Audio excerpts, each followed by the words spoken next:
Assalamualaikum warahmatullahi wabarakatuh. Halo semuanya.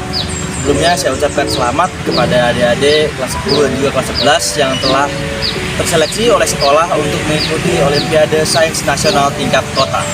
Itu artinya adik-adik telah menjadi terbaik dari yang baik dari semua siswa SMA Negeri 4 Balikpapan untuk mewakili SMA Negeri 4 Balikpapan bisa mempersembahkan yang terbaik untuk SMA Negeri 4 Balikpapan.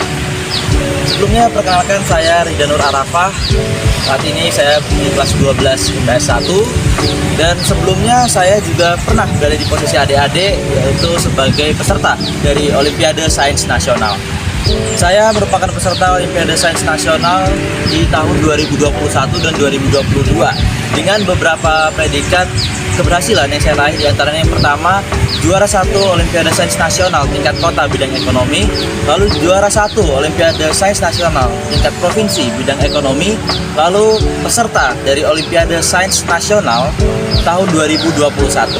Selain itu, di tahun 2022 saya kembali mengikuti ajang ini dan mendapat predikat juara 1 di tingkat kota di bidang ekonomi. Dalam Olimpiade Sains Nasional, adik-adik harus bisa menguasai semua materi terkait bidang adik-adik yang ada di SMA. Jadi walaupun adik-adik masih kelas 10 atau kelas 11, adik-adik harus bisa menguasai semua materi bahkan hingga yang kelas 12.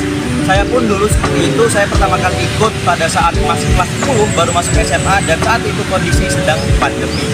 Dan di situ saya harus mempelajari bagaimana materi-materi yang ada hingga kelas 12, di samping saya harus tetap belajar sebagai siswa di kelas saya sekarang.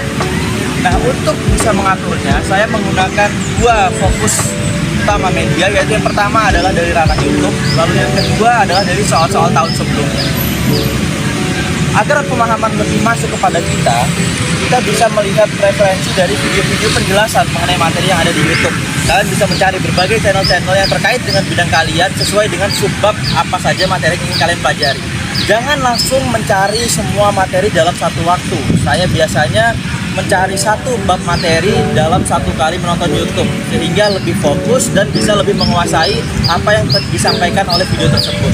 Lalu yang kedua, soal-soal dari tahun sebelumnya. Soal OSN tiap tahun itu biasanya tidak jauh-jauh dari soal 3 tahun sebelumnya.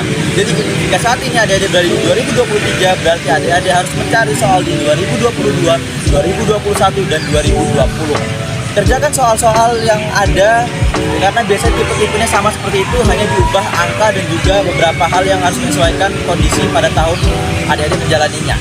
Nah, saya biasanya juga seperti menonton YouTube tadi, tidak mengerjakan semuanya langsung sekaligus. Dalam satu soal OSN ini biasanya berkisar antara 40 sampai 50 soal.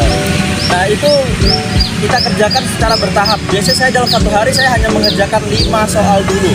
Nah, 5 soal ini tapi benar-benar setiap soalnya saya pahami, saya cari tahu caranya seperti apa, dan saya benar-benar cari konsepnya bagaimana, sehingga saya bisa memahaminya walaupun nanti bentuk soalnya berbeda. Jadi jangan langsung diforsir semua soal dikerjakan dalam satu waktu, karena itu akan membuat kalian cepat lupa. Lalu kemudian ikuti bimbingan yang diberikan oleh Bapak Ibu Guru dengan baik.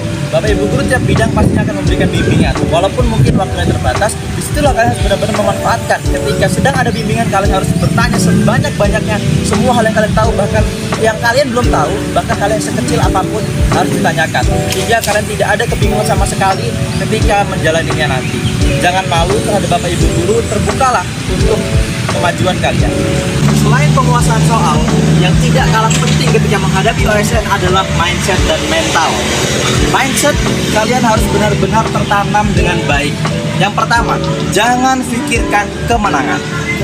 Ketika kalian memikirkan kemenangan, maka yang akan ada di pikiran kalian hanyalah beban, bahwa ini menjadi hal yang berat sehingga kalian tidak fokus belajar dan kalian sudah memikirkan bagaimana nanti kalau kalah. Jadi tipsnya, jalani saja semampu kalian, semaksimal mungkin. Berikan semua kekuatan yang kalian miliki, keluarkan semua pemikiran kalian di situ dan maksimalkan potensi yang kalian miliki. Masalah nanti hasilnya itu kalian pikirkan belakangan saja, yang penting kalian sudah melakukannya. Lalu juga kalian harus berpikir bahwa keberhasilan kalian di dalam ASN ini tidak hanya untuk diri kalian sendiri, tetapi untuk banyak orang yang sudah percaya kepada kalian. Oleh karena itu, ketika kalian nanti di dalam belajar merasa malas atau jenuh, kalian harus ingat, banyak bapak ibu guru, banyak teman-teman, orang tua, keluarga, dan juga orang-orang sekitar kalian yang mengharapkan keberhasilan kalian. Kalian sudah dipercaya, maka peganglah kepercayaan itu dengan sebaik-baiknya. Lalu mental ini, jika kalian sudah menata mindset dengan baik, selanjutnya kalian harus memiliki mental yang kuat, dimana kalian harus siap dengan segala apapun yang akan terjadi dalam OSN. Di dalam OSN seringkali terjadi hal-hal yang di luar kendali kita. Terkadang soal-soal yang sudah kita pelajari mungkin berbeda atau juga mungkin di luar dari prediksi kita. Kita harus siap menjalaninya, dan ketika kita menghadapinya, kita tidak boleh panik ataupun juga kita langsung menyerah. Jika memang ada soal-soal yang ketika itu kita belum pelajari, ya kita usahakan menggunakan logika. Karena soal di dalam OSN itu biasanya lebih banyak mengenai penalaran. Mental untuk siap dengan hasilnya. Nah, nanti ketika kalian sudah selesai menjalani, kalian harus melepas semua beban pikiran kalian dan serahkan kepada Yang Maha Kuasa. Yang penting setelah kalian berusaha, kalian sudah berdoa, maka itu sudah cukup. Kalau nanti menang, ya alhamdulillah. Kalau tidak, kalian tetap mendapat pengalaman.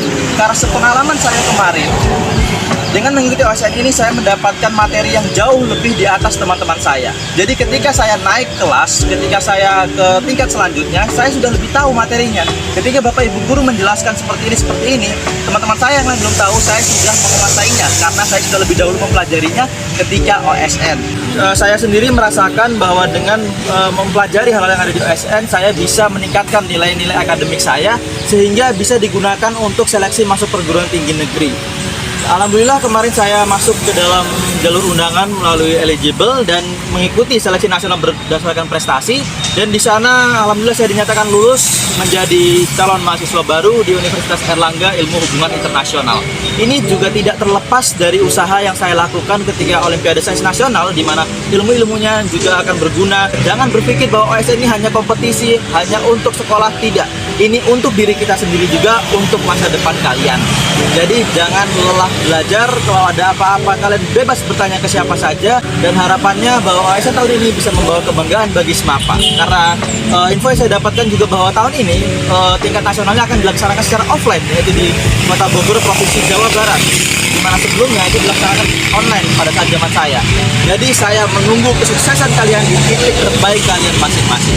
Tetap semangat adik-adik, bawa nama harum SMAPA ke seluruh Indonesia. Terima kasih. Wassalamualaikum warahmatullahi wabarakatuh.